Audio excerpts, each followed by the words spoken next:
యేసు నామంలో మీకు శుభములు సమృద్ధిగా కలుగునుగాక. మధురం నీ వాక్యం అనే కార్యక్రమానికి స్వాగతం. ఈరోజు మనం జీవిత విలువలు అనే అంశం 7వ భాగం ధ్యానించుకుందామండి. మధురం మధురం నీ వాక్యం నా త్రోవకు దీపం నీ వాక్యం. ఈరోజు నీవు ఆశీర్వాదముగా ఉందువు అనే అంశాన్ని మనం ధ్యానించుకుందాము. ఆదికాండం 12వ అధ్యాయంలో దేవుడు అబ్రాహాంని పిలుస్తాడండి. క్రీస్తు పూర్వం 2000 అప్పుడు అబ్రాహాంతో అంటాడు, నీవు నీ దేశాన్ని, నీ బంధువులని అందరినీ విడిచిపెట్టి నేను చూపించే దేశానికి వచ్చినట్లయితే నేను నిన్ను ఆశీర్వదిస్తాను, గొప్ప జనంగా చేస్తాను, నీవు ఆశీర్వాదకరంగా ఉంటావు అని అబ్రాహాంని దేవుడు పిలుస్తారండి. ఆ పిలుపులో అనేక ఆశీర్వాదాలు, 7 అంతల ఆశీర్వాదాలు ఉంటాయన్నమాట. నేను దీవించు వారిని దీవిస్తాను, నేను శపించు వారిని శపిస్తాను అని. అప్పుడు అబ్రాహాము వెంటనే ఏది కూడా ఆలోచించకుండా దేవుడు ఇలా వచ్చే అబ్రాహాం అన్నప్పుడు అలా వచ్చేస్తాడండి. 1250 మైళ్ళు దేవుడు ఆయన నడిపిస్తూ వస్తాడనమాట. దేవుని అడుగులో అడుగు వేసుకుంటూ అబ్రాహాము దేవుణ్ణి విధేయించి కానా దేశానికి వస్తాడు. ఆదికాండం 12లో అప్పుడు దేవుడు అబ్రాహాంతో అంటాడు, నేను రమ్మనగానే వచ్చేసావు, కాబట్టి ఈ కానా దేశాన్ని నీ సంతతి వాళ్ళకి వారసత్వ భూమిగా ఇస్తాను. అంటే అప్పటికి అబ్రాహాంకి పిల్లలు లేరండి. అంటే నీకు పిల్లల్ని ఇస్తాను, నీ పిల్లలకి వారసత్వ భూమి. క్రీస్తు పూర్వం 2000 అప్పుడు దేవుని యొక్క మాట. ఇప్పుడు క్రీస్తు శకం 2000 అంటే 4000 సంవత్సరాల తర్వాత కూడా ఈ వాగ్దానం నెరవేరుతుంది. ఒక్క అబ్రహాంకి పుట్టిన పిల్లలే ఇజ్రాయెల్ దేశంగా వాళ్ళు ఇప్పుడు ఆ దేశాన్ని స్వతంత్రించుకొని ఉన్నారన్నమాట. మీరు బైబిల్ గ్రంథాన్ని చదువుతున్నప్పుడు ఏం అర్థం చేసుకోవాలంటే, దేవుని ఎంతగా విధేయిస్తే అంతగా మనము ఆశీర్వదించబడతాం. మనమే కాదు, ఒక వ్యక్తి దేవునికి విధేయిస్తే ఆ వ్యక్తి ప్రపంచానికి ఆశీర్వాదకరంగా మారతాడు. ఆ రోజు దేవుడు పిలిచినప్పుడు అబ్రహాము ఒక విగ్రహారాధకుడుగా ఉన్నాడు. ఆ టైంలో ఎవరు కూడా పరలోకంలో ఉన్న దేవుని ఆరాధించట్లేదు. వాళ్ళ ఊహల్లోంచి పుట్టినటువంటి వాళ్ళని ఆరాధిస్తున్నారు. అగ్నిదేవుడు, వానదేవుడు, సూర్యుడు, చంద్రుడు అలా ఆరాధించేవాళ్ళు అనమాట. అలాంటి సమయంలో అబ్రహాం హృదయం దేవుని వెతుకుతూ ఉంది. ఇన్ని రకాలైతే ఎలా, దేవుడు అంటే మనల్ని సృష్టించిన సృష్టికర్త కదా అని ఆయన ఆలోచిస్తున్నప్పుడు దేవుడు ఆయనకి ప్రత్యక్షమవుతారు. ప్రత్యక్షమై, నేనే ఈ భూమి ఆకాశాలని సృజించింది, మిమ్మల్ని అందరినీ జీవులని సృజించింది నేనే అని చెప్పినప్పుడు అబ్రహాం దేవునికి మరి వందనాలు చెప్తాడండి. నువ్వు వచ్చేస్తావా ఇక్కడ నుంచి అంటే వచ్చేస్తాడు. ఎందుకంటే దేవుని యొక్క హృదయంలో ఒక ప్లాన్ ఉందన్నమాట. తన కుమారుణ్ణి పంపించాలి, ఈ ప్రజల్ని తనతో సమాధానపరచుకోవాలి. ఆ కుమారుడు మరి ఈ బెత్లెహేంలో జన్మించాలి. బెత్లెహేంకి 6 మైళ్ళు పైన ఉత్తరాన ఉన్న యెరూషలేం వెలుపల కుమారుడు మరణించాలి. అది ఈ యెరూషలేము ప్రపంచానికి మధ్యలో ఉందండి. ఎజికేల్ 5:5లో ఉంటుంది. అంటే దేవుని యొక్క ప్లాన్ ఏంటంటే, ఈ అబ్రహాము వంశంలో తన కుమారుడు యేసు ప్రభు జన్మించాలి. ఆయన శిలువ మరణం ద్వారా ప్రపంచాన్ని తనతో సమాధానపరచుకోవాలి, ప్రపంచాన్ని నరకం నుంచి, పాపం నుంచి తప్పించాలి అని. ఆ దేవుని యొక్క చిత్తం ఏదైతే ఉందో ఆ చిత్తాన్ని భూమి మీద నెరవేర్చడానికి దేవుడు ముందుగా అబ్రహాంని పిలుస్తాడండి. అబ్రహాము దేవునితో సహకరిస్తాడనమాట. అంటే when we cooperate with God, God's will be done on this earth అండి. నీ చిత్తం నెరవేరునుగాక అని నోటితో చెప్పడం కాదు, క్రియల ద్వారా జరిగించాడనమాట అబ్రహాం. మరి సైతాన్తో సహకరించినప్పుడు సైతాన్ పని జరుగుతుంది. భూమి మీద ఎక్కడ చూసినా అవినీతి అంటున్నారు. అంటే ఆ సైతాన్ యొక్క చిత్తాన్ని భూమి మీద జరిగించే వాళ్ళు ఎక్కువగా ఉంటే ఎక్కువ అవినీతి కనబడుతుంది. కానీ ఇంకా దేవుని చిత్తాన్ని జరిగించే బిడ్డలు ఉన్నారండి. అందువల్ల నీతి ఇంకా ఉంది అన్నమాట. మీరు దేవుని చిత్తాన్ని జరిగిస్తే మీరు కూడా ఈ లోకానికి ఆశీర్వాదకరంగా మారతారు. ఒక్క అబ్రహాం నుంచే ఈ బైబిల్ గ్రంథం మనకు వచ్చిందండి. ఒక్క అబ్రహాం నుంచే మోషే, ఒక్క అబ్రహాం నుంచే ఏలియా, ఎలీషాలు, యేసుప్రభు జన్మిస్తారు. మరియ తల్లి నుంచి యేసుప్రభు, 12 మంది అపోస్తులు, ఇజ్రాయెల్ దేశం. ఈ బైబిల్ గ్రంథం నా చేతిలో ఉంది అంటే అది అబ్రహాం యొక్క విధేయత. కనుక ఆ విధంగా అబ్రహాము అందరికీ ఆశీర్వాదకరంగా మారాడండి. దేవుడు అబ్రహాంతో మాట్లాడిన ప్రతిసారి ఆదికాండం 12 నుంచి మీరు చూస్తే 15, 17, 22 ఎప్పుడు మాట్లాడినా భూలోకంలోని వంశాలన్నీ కూడా నీ ద్వారా ఆశీర్వదింపబడతాయి. నీవు నేను చూపించిన చోటుకు వచ్చినట్లయితే, నేను చెప్పినట్లు చేసినట్లయితే భూలోకంలో ఉన్న అన్ని దేశాల వాళ్ళు నీ ద్వారా ఆశీర్వదించబడతారు. అబ్రహాం దేవునికి విధేయిస్తాడండి. ఆదికాండం 12వ అధ్యాయం నుంచి మీరు 22 వరకు చూస్తే దేవుడు చెప్పినట్లుగా చేస్తాడు అబ్రహాం అన్నమాట. ఈ మాటలు దేవుడు నాతో మాట్లాడారండి. ఒక్కదాన్నిగా కూర్చోబెట్టి బైబిల్ ఆయన చదివిస్తూ, ఏదో నా కుడి ప్రక్కన ఇంకో చైర్ వేస్తే పరిశుద్ధ ఆత్మదేవుడు కూర్చొని నేర్పిస్తారు. చూడు, దేవుడు అబ్రహాంని పిలిచాడు, అన్నిటినీ విడిచిపెట్టి వచ్చేసాడు. వాళ్ళ నాన్న తెరాకి పెద్ద కొడుకు, చాలా భూములు ఉన్నాయి, చాలా గొర్రెలు, చాలా పనివాళ్ళు, అన్నిటినీ విడిచిపెట్టి వచ్చేసాడు. వీళ్ళందరికంటే దేవుని ఎక్కువగా ప్రేమించాడు. మొదటి ఆజ్ఞ అన్నమాట. తర్వాత కూడా దేవుడు ఏది చెప్తే అది చేస్తూ ఉన్నాడండి. దేవుడు చెప్పినట్లుగా చేశాడు. మోషే దేవుడు చెప్పినట్లుగా చేశాడు. నిర్గమకాండంలో మోషే అహరోన్లు 17 సార్లు ఉంటుంది దేవుడు చెప్పినట్లుగా. మీరు దేవుడు చెప్పినట్లుగా చేస్తే మీరు మీకు ఆశీర్వాదకరంగా, మీ ఇంటికి ఆశీర్వాదకరంగా, మీరు ప్రపంచానికి ఆశీర్వాదకరంగా మారుతారు. కానీ మీ సొంత చిత్తం చెప్పినట్లు చేస్తే మెల్లమెల్లగా సైతాన్ చిత్తం చేయడం ప్రారంభిస్తారు. డిప్రెషన్ వచ్చేస్తుంది. చివరికి మీరు మీకే శాపంగా మారుతారు. కనుక ఈరోజైనా మీరు బైబిల్ గ్రంథం చదువుకొని దేవుని చిత్తం చేయండి. నిర్గమకాండ 20లో ముందుగా 10 ఆజ్ఞలు ఉంటాయి. ఆ 10 ఆజ్ఞలు పాటించాలి. మత్తయి సువార్త 5, 6, 7 అధ్యాయాలు, కొండ మీద ప్రసంగం చదివి పాటించండి.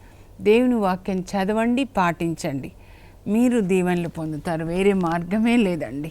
అయితే ఈరోజు మనం ఎలీషాని గురించి ధ్యానించుకుందామండి. నాకు ఇష్టం అన్నమాట. 2వ రాజుల గ్రంథం మీరు తప్పకుండా చదువుకోవాలి. 2వ అధ్యాయం నుంచి, 2వ రాజులు 2వ అధ్యాయం. ఎందుకు ఇలా చెప్తున్నా అంటే మీకు గుర్తుండాలని. స్కూల్లో ఇలాగే చెప్పేదాన్ని అనమాట. ఎలీషా అనగానే ఎలీషా గురువు గారు ఏలియా, వీళ్ళిద్దరూ చాలా ముఖ్యమైన వాళ్ళండి. సైతాను రాజ్యాన్ని కూలద్రోసి దేవుని రాజ్యాన్ని కడతాడండి ఏలియా. ఒక్క వ్యక్తి సైతాన్ రాజ్యాన్ని సవాల్ చేస్తాడు. 450 మంది బాలు ప్రవక్తలు, అంటే అంతమంది సైతాన్ యొక్క దూతల్ని సవాల్ చేసే అంత శక్తి, దేవుని యొక్క శక్తిని ఆయన కలిగి ఉన్నాడనమాట. అలాంటి శక్తి మనం కలిగి ఉండాలండి. అంటే ఈ శక్తి అంతా ఇందులోనే ఉందన్నమాట.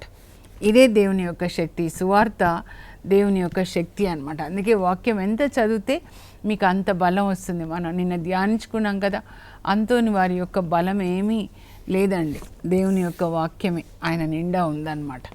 అంతోని వారంటే బైబిలే. అలాగే బైబిల్ దేవుని యొక్క మాట, ఆ మాటలో శక్తి ఉంది. ఆ మాటతోనే విశ్వాన్ని సృజించారు.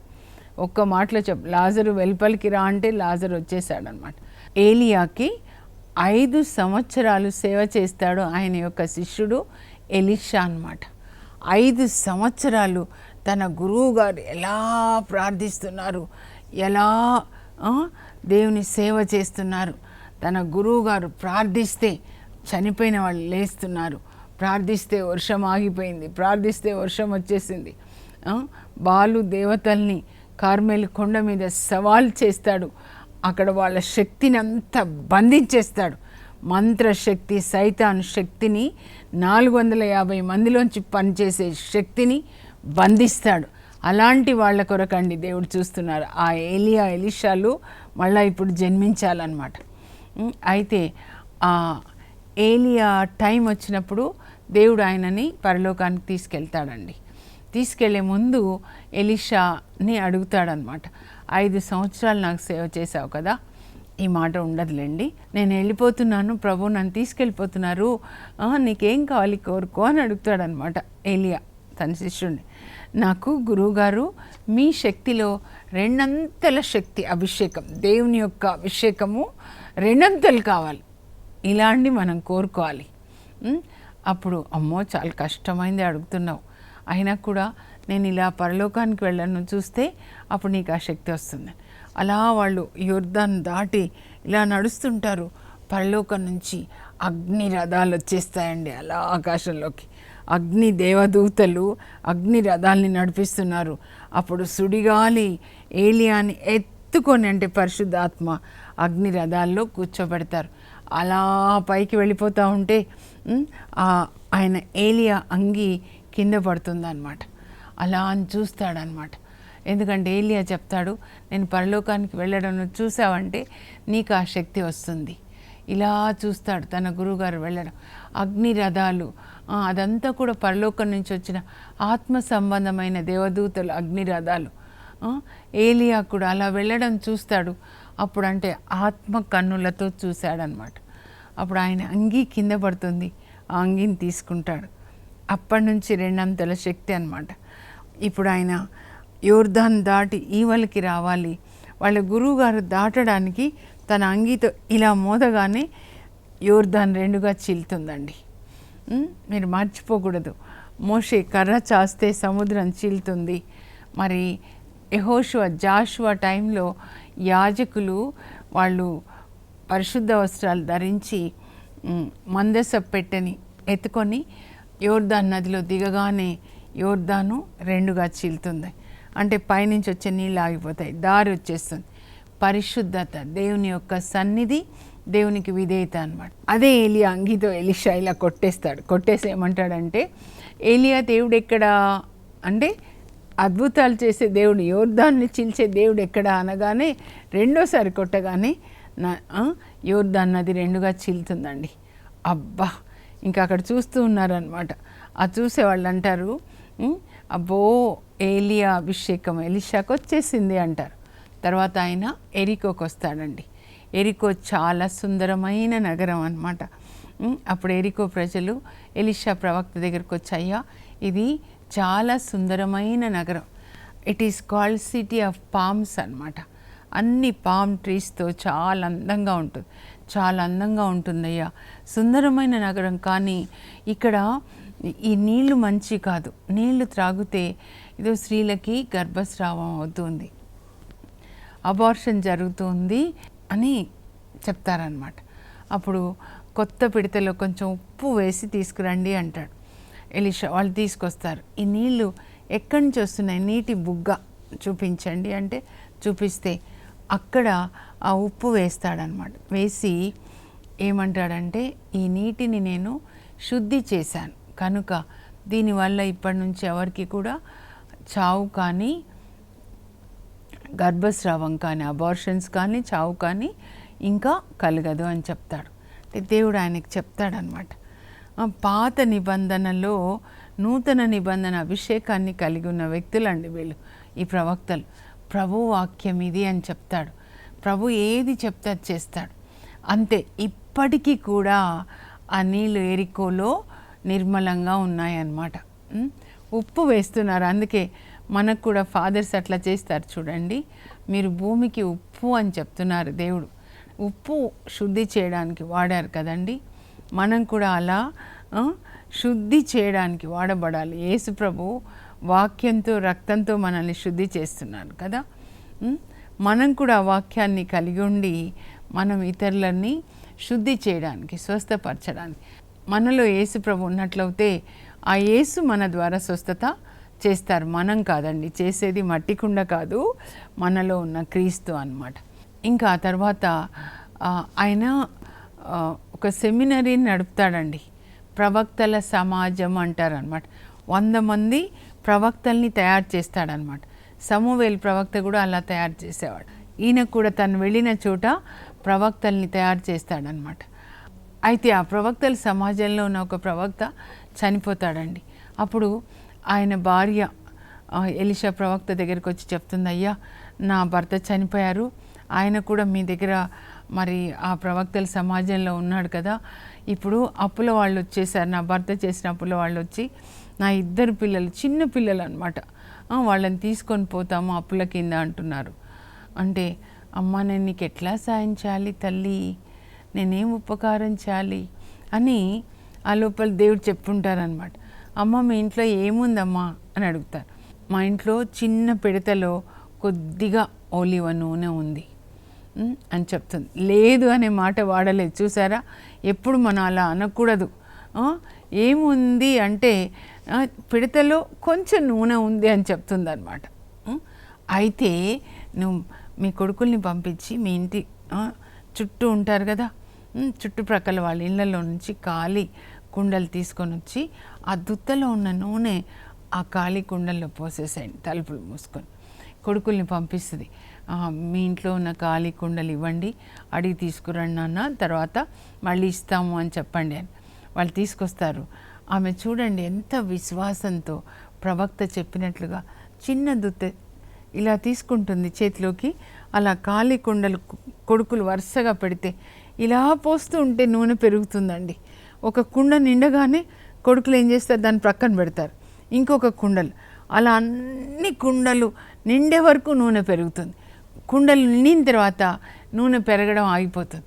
ఆమె వచ్చి మళ్ళీ చెప్తుంది, అయ్యా మీరు చెప్పినట్లే చేశాను, అన్ని కుండల్లో నూనె నిండే వరకు పెరుగుతూనే ఉంది. అమ్మ ఇప్పుడు ఆ నూనె అమ్ముకొని నీ అప్పులన్నీ కట్టేసుకొని తర్వాత ఇంకా డబ్బు మిగులుతుందమ్మా, దాంతో నీవు నీ కొడుకులు సుఖంగా ఉండండి. ఆమె అలాగే చేస్తుందన్నమాట. చూడండి, ఒక సమస్య వచ్చినప్పుడు ఎలీషా ఎక్కడికి వెళ్తున్నాడో అక్కడ ఆ సమస్యకి పరిష్కారంగా ఉంటాడు. అందుకొరకే మనల్ని దేవుడు పిలిచిందనమాట. To be a blessing to others is your real blessing. Your real blessing is to be a blessing to others. ఇతరులకు ఆశీర్వాదకరంగా ఉండడమే అసలైన ఆశీర్వాదం.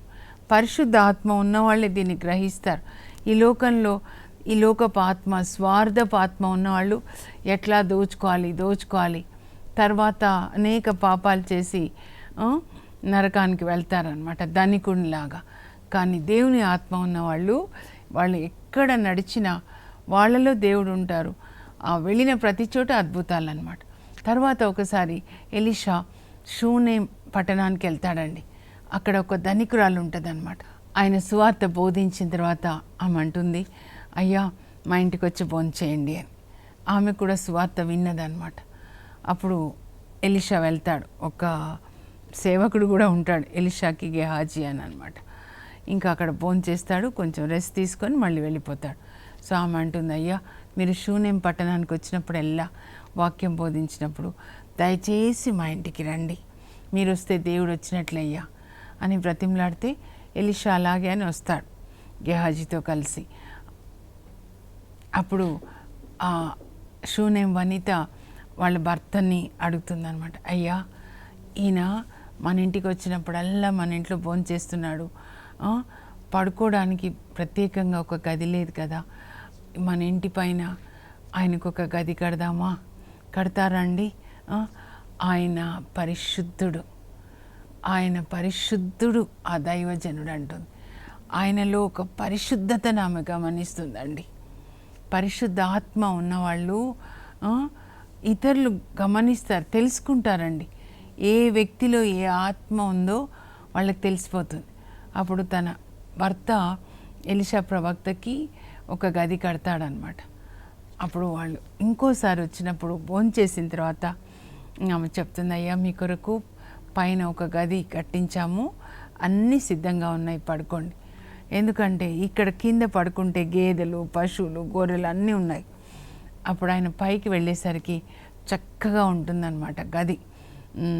ఒక పడక ఉంటుంది, బల్ల ఉంటుంది, కుర్చీ ఉంటుంది, దీపం ఉంటుంది, మంచినీళ్ళు తాగడానికి అన్నీ చక్కగా అమర్చి ఉంటాయి.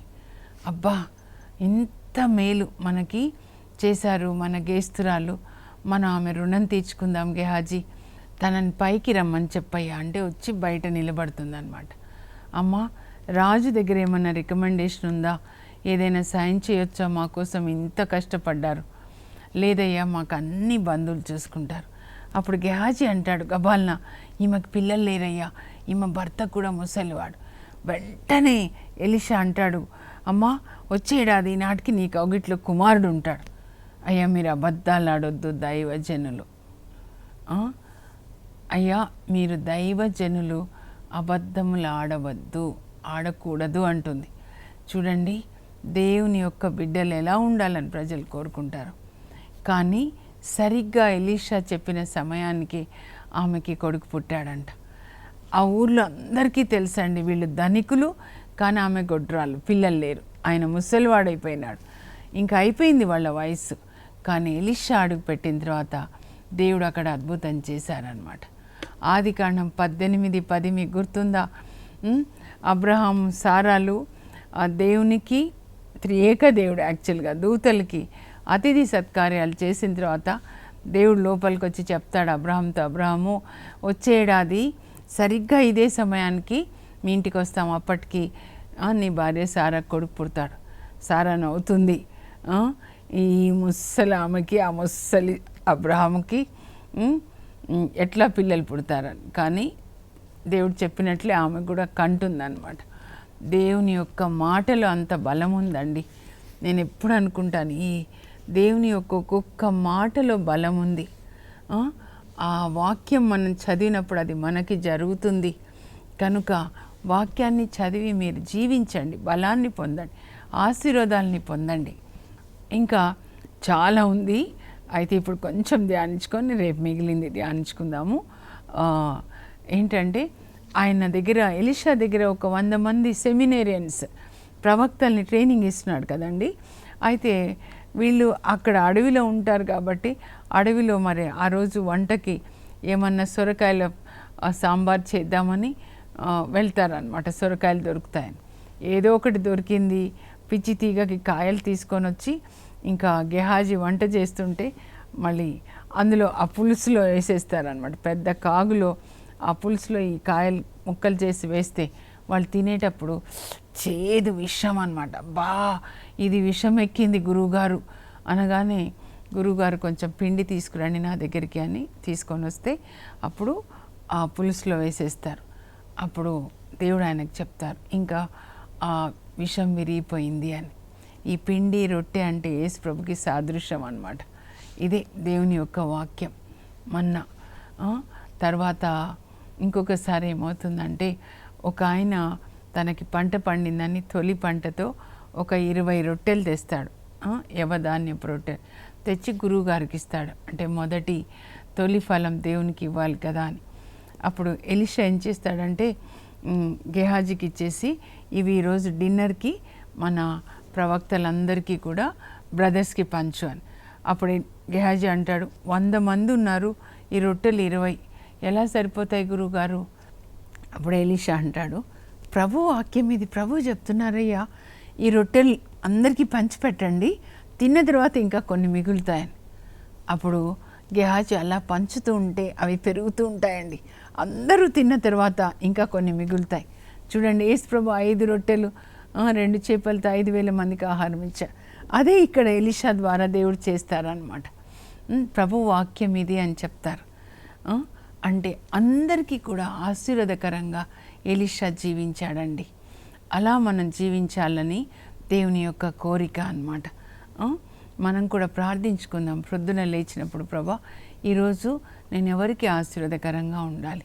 మన ప్రార్థన ద్వారా, మాటల ద్వారా మంచి మాటలు చెప్పడం, ప్రోత్సహించడం, మన క్రియల ద్వారా సహాయం చేయడం, ఆ విధంగా మనం దేవుని బిడ్డలుగా ఈ లోకంలో దేవునికి సాక్షులుగా జీవించాలి. ప్రార్థన చేసుకునే ముందు నేను మీకు ఈ బుక్లో నుంచి ఇప్పుడు చెప్పాను కదా ఎలీషా చేసిన అద్భుతాలు మీకు చూపిస్తాను. ఇది చూడండి, ఎలీషా కొత్త పిడతలో ఉప్పు తీసుకొని ఆ నీళ్ళలో వేస్తున్నాడు, అంటే నీటి బుగ్గలో అన్నమాట. అప్పుడు ఆ నీళ్లు నిర్మలమైపోతాయి, శుద్ధి చేయబడతాయి అన్నమాట. అలాగే ఇక్కడ చూడండి, విధవరాలు తన 2 కొడుకులు అన్నమాట. ఖాళీ కుండల్లో దుత్తలో ఉన్న నూనె పోస్తూ ఉంటుంది, నూనె పెరుగుతూ ఉంటుందన్నమాట. ఇప్పుడు ప్రార్థన చేసుకుందాం. పరలోకపు మా తండ్రి, మీ పరిశుద్ధ నామం నాకు స్తోత్రం కలుగును గాక. అబ్రహాంని పిలిచినప్పుడు చెప్పారు, నేను నిన్ను ఆశీర్వదిస్తాను, నీవు ఆశీర్వాదకరంగా ఉంటావు. I will bless you and you shall be a blessing. ఆ దీవెన మాకు కూడా ఇవ్వండి. అబ్రహాము మా అందరికీ తండ్రి కనుక మేము కూడా అందరికీ ఆశీర్వాదకరంగా ఉండడానికి కృప దయచేయండి. ఎలీషా ఎక్కడికి వెళ్ళినా కూడా అక్కడ ఆశీర్వాదకరంగా ఉన్నాడు. అలా మేము ఉండడానికి మాకు కృప దయచేయండి ప్రభా. పరిశుద్ధ ఆత్మని దయచేయండి. మా మాటల ద్వారా, క్రియల ద్వారా ప్రభా, మా చుట్టూ ఉన్న వాళ్ళకి ఆశీర్వాదకరంగా ఉండేటట్లు సహాయం చేయండి. యేసు నామంలో అడుగుచున్నాం తండ్రి, ఆమేన్. ఊరికే ప్రార్థన అనకుండా మీరు ఒక మంచి మాట చెప్పండి, ఒకరికి సహాయం చేయండి. నిరాశలో ఉన్న వాళ్ళకి 2 ఓదార్పు మాటలు చెప్పండి. ఆకలైన వాళ్ళకి కొంచెం అన్నం పెట్టండి. అసలైన ప్రార్థన అదే. God bless you. Have a blessed day.